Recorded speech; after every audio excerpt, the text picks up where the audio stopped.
ہم میں سے کتنے ایسے لوگ ہیں، اللہ اکبر، ابھی تک ان میں عبودیت ہی نہیں آئی، اللہ کی بندگی آئی ہی نہیں ہے، اللہ کی بندگی پر وہ بھی آئے ہی نہیں ہے، اس لیے کہ ان کی ابھی بھی وہ خواہشات کے پیچھے چل رہے ہیں۔ جس کام کا دل چاہتا ہے وہ کر لیتے ہیں، جس کام کا نہیں دل چاہتا چھوڑ دیتے ہیں۔ جن نمازوں میں دل چاہتا ہے پڑھ لیتے ہیں، جو نمازیں تھوڑی مشکل لگتی ہیں چھوڑ دیتے ہیں، اور ان کو سبحان اللہ نماز پڑھنے پر کوئی خوشی اور کوئی ایکسٹرا سکون نہیں ہوتا، اور نماز چھوڑنے پر ان کو کوئی تکلیف نہیں ہوتی۔ یہ لوگ عبودیت سے خالی ہیں، بندگی یہ نہیں ہے۔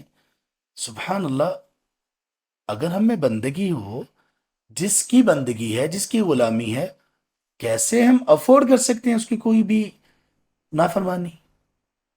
ہم اس کو کیسے ناراض کر سکتے ہیں؟ اگر میرے اوپر کسی کے احسان ہوں، دو تین احسان کی ہوں، میں کیسے اس کو ناراض کر سکتا ہوں؟ بھائی میرے لیے یہ ایک بری بات ہے، مروت سے، اخلاق سے گری ہوئی بات ہے کہ میرا وہ محسن ہے اور میں اس کو ناراض کر لوں۔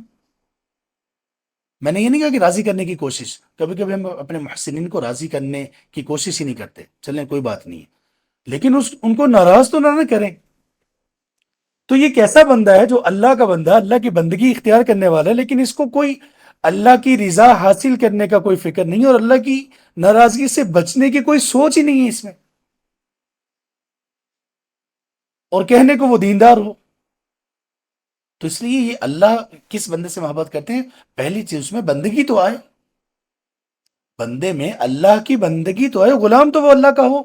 پیچھے ہم نے حدیث پڑھی نا، تعیس عبد الدینار والدرہم والقطیفہ، وہ بندہ جو غلام ہو گیا دینار و درہم و دینار کا اور لباس کا، ہلاک ہو گیا، ہلاک ہو جائے۔